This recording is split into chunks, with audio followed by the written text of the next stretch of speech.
क्या है ना कि हमारी दिक्कत ये नहीं है कि मैं कम समय पढ़ता हूँ या ज़्यादा समय पढ़ता हूँ।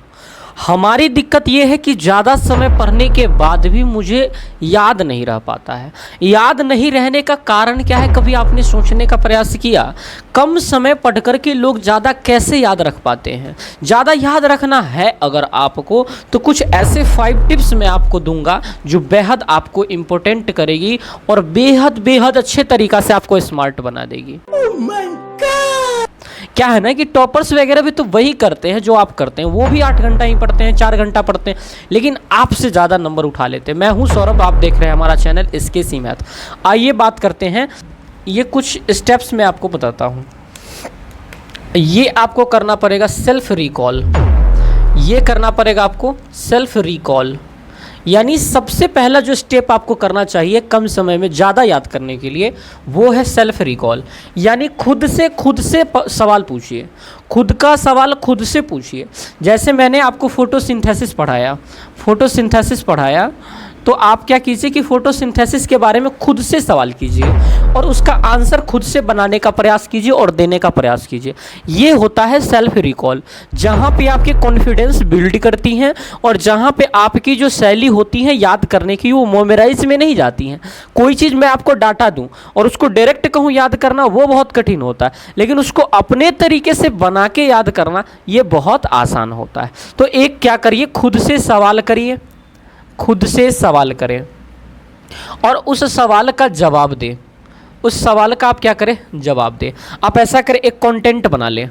ये कंटेंट ये आपने पढ़ा, इस पे सवाल पूछे, इस पे सवाल पूछे और इसका जवाब दिया कि नहीं, जवाब दिया कि नहीं, इसको नोट करें। और जिसका जवाब आप नहीं दे पा रहे हैं उसके ऊपर फिर से आपको फोकस करने की ज़रूरत है। दूसरी बात आपको क्या करनी चाहिए, माइंड मैप बनानी चाहिए। दूसरी बात आपको जो करनी चाहिए वो माइंड का मैप बनाना चाहिए। माइंड मैप का मतलब है कि दिमाग में ऐसे नक्शा तैयार करना चाहिए उस चीज़ को लेकर के जो पूरी तरीके से सेट हो जाए। यानी विजुअलाइजेशन करके आपको करना चाहिए। विजुअल के रूप में जैसे मैं अगर डाइजेस्टिव सिस्टम आपको पढ़ा रहा हूँ, तो डाइजेस्टिव सिस्टम के अंदर आप क्या देखेंगे कि ऐसा फिगर हम बनाए और ऐसा फिगर हमने बनाया और ऐसा फिगर हमने बनाया आपको। तो इस फिगर में अंदर जो जो बात है ना, उसको आप सीरीज में याद कीजिए, विजुअल तरीके से याद कीजिए कि ऊपर क्या था, उसके नीचे क्या था, उसके नीचे क्या था, उसके नीचे क्या था, सीरीज में। कुछ लोग क्या करते हैं ना कि कहीं से भी कुछ भी याद करना शुरू कर दिया, वो याद करना बहुत ही क्या माना जाता है, घातक माना जाता है। लेकिन आप जब विजुअल के रूप में याद करेंगे, माइंड मैप बना करके याद करेंगे, स्ट्रक्चर बना करके याद करेंगे ना, स्ट्रक्चर मेन होता है याद करने का। स्ट्रक्चर अगर आपको पता हो गया तब आपको ज़्यादा समय तक वो याद रहेगी। तीसरी बात क्या हो, पार्ट याद करना। क्या होती है वो होती है आपकी बाई पार्ट याद करना। बाई पार्ट करके याद कीजिए। आप क्या कीजिए कि बहुत बड़ा टॉपिक्स है, बहुत बड़े टॉपिक को सब टॉपिक में तोड़ लीजिए, छोटा छोटा चीज़ मिला करके याद कीजिए। यानी जो टॉपिक्स है उनको क्या करें, आप सब टॉपिक में बांट दें, सब टॉपिक्स के अंदर बांट दें और उस शॉर्ट टॉपिक किस को आप क्या करें, पढ़ाने का शुरू करें। यानी इधर बांट दिया, इधर 1 2 3 4, यानी इतनी सारी चीज़ों को एक बार कवर करने से अच्छा है इसको कवर, इस ऊपर की तरफ चलिए। यानी छोटा से बड़ा की तरफ चलना है, बड़ा से छोटा की तरफ नहीं चलना है। जैसे पूरी डाइजेस्टिव सिस्टम पढ़ा दिया तो आप यकृत को पढ़िए पहले, फिर इसको पढ़िए, फिर इसको पढ़िए, फिर इसको पढ़िए, एक एक करके पूरा कर लीजिए, लेकिन ऊपर से नीचे आइएगा। कैसे? दूसरी बात है कि उसको पढ़ने के लिए आप क्या करें, टेक्निक लगाएं। मतलब जैसे आपको मान लो कि क्या कहता है कि स्पेक्ट्रम के 7 रंग को याद करना है, तो लोगों ने टेक्निक क्या लगाया, VIBGYOR ऐसे करके कुछ टेक्निक लगाया, VBGOR। तो ये टेक्निक्स ना बहुत कारगर होती है।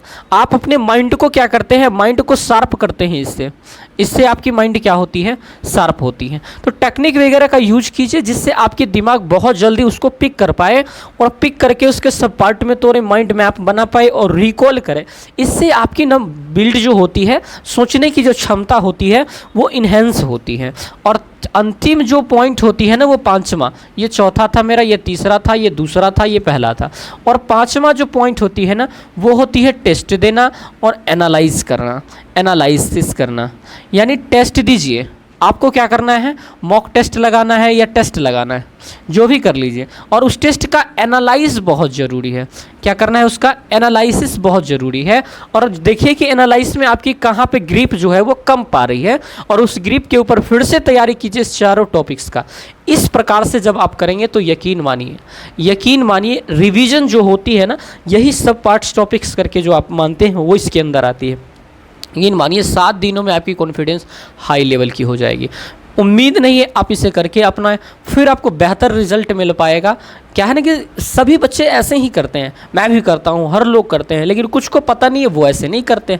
नमस्कार, मिलते हैं फिर नई वीडियोज़ के साथ, तब तक के लिए आप सभी को शुभकामना। Thank you very much.